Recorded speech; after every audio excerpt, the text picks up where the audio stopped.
Sweetness ng Kim Pao, hindi na maitago. Pareho nga bang nag-adjust dahil sa pagmamahalan?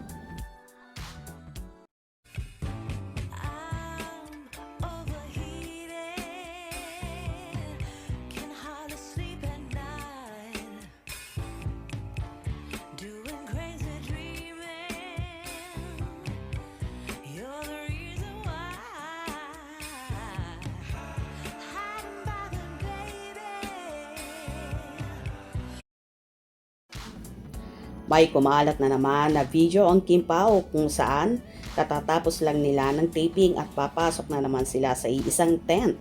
Kitang-kita ang sweetness ni Kim at Paolo na hindi na nga maitago at masayang nag-uusap habang naglalakad. While Paolo, matching action pa sa kanilang pinagkukwentuhan ng dalaga. Ano kayang pinag-uusapan ng mag-lovebirds?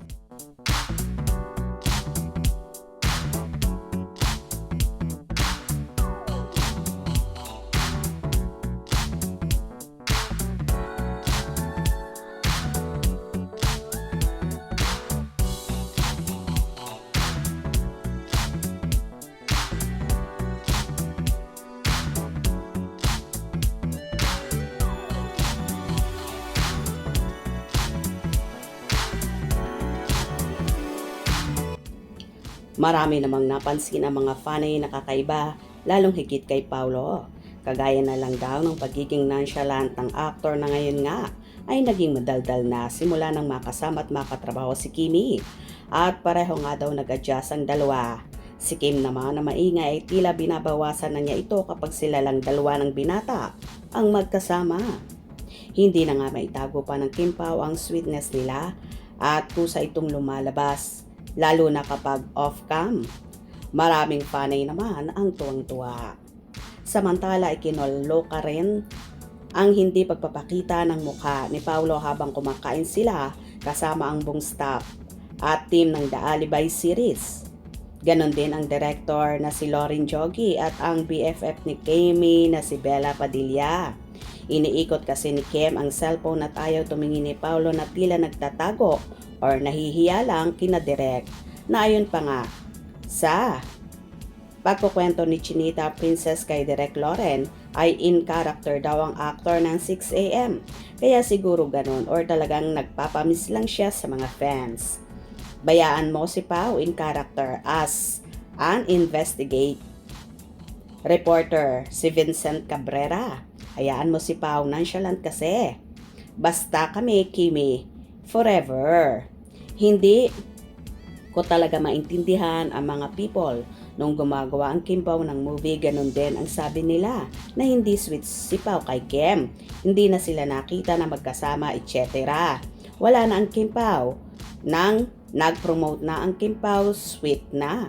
Maraming speculation sila na magjowa na ngayon dahil nasa shooting ng The Alibay di naman nakita sila. Tapos yung nag-read si Pao kay Mina. Yan, maraming issue ang lumalabas ngayon.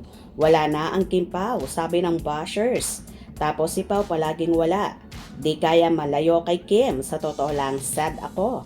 Nalulungkot. But I know, walang makakasagot sa sitwasyon. Only time and God can give an end. Magtiwala ka lang sa Kim Pao, madam. Busy lang sila sa taping nila. Puyat sa taping, 6am natapos.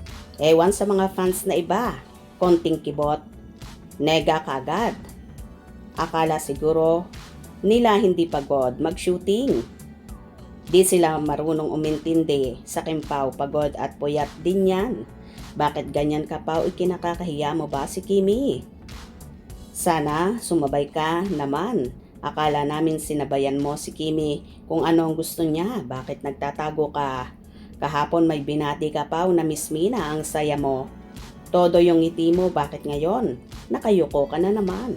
Ayaw magpakita sa mga bashers. Umitim kasi, may time line din ba? Ang OA ni Paolo parang nag-iba ugali ng aktor. Respeto lang. Sana Paolo, anong respetong hinahanap mo kay Paolo? Demanding ka te. Katatapos lang ng taping, inaantok pa. Huwag masyadong pakailamera sa mga artista. May boundaries dapat ilagay mo sa tamang lugar, ate. Hindi natin alam kung bakit siya nakayuko. Respeto lang din. Hindi proud. Cute naman ni Pao. Nahihiya si Boss Pao. Di niya kasi katabi si Babe. Intindihin nyo na lang. Nangaasar. Si Pao. Kaya nga in character daw, sabi ni Direk. Bakit Kimi ang jowa mo nag-iinarte? Kulang sa kiss. Hihihihi. Anong nangyari kay Pao? Nag-inarte lang, kulang sa yakap ni Kimi. Hihihihi. O diba at kanya-kanyang hana siya mga fans sa pagtatagong yon ni Paulo. Nahihiya nga ba siya talaga? Kay Direk kaya siya nakayuko or nag-iinarte lang kasi di niya katabi ang kanyang chinita princess. Basta ang alam ko, happy sila at sweet sa isa't isa lalo kapag off-cam. Kaya wag nang bigyan ng issue yan dahil no big deal yan kay Kimi. Gets nyo ba? Hope you enjoyed. Please subscribe for more info.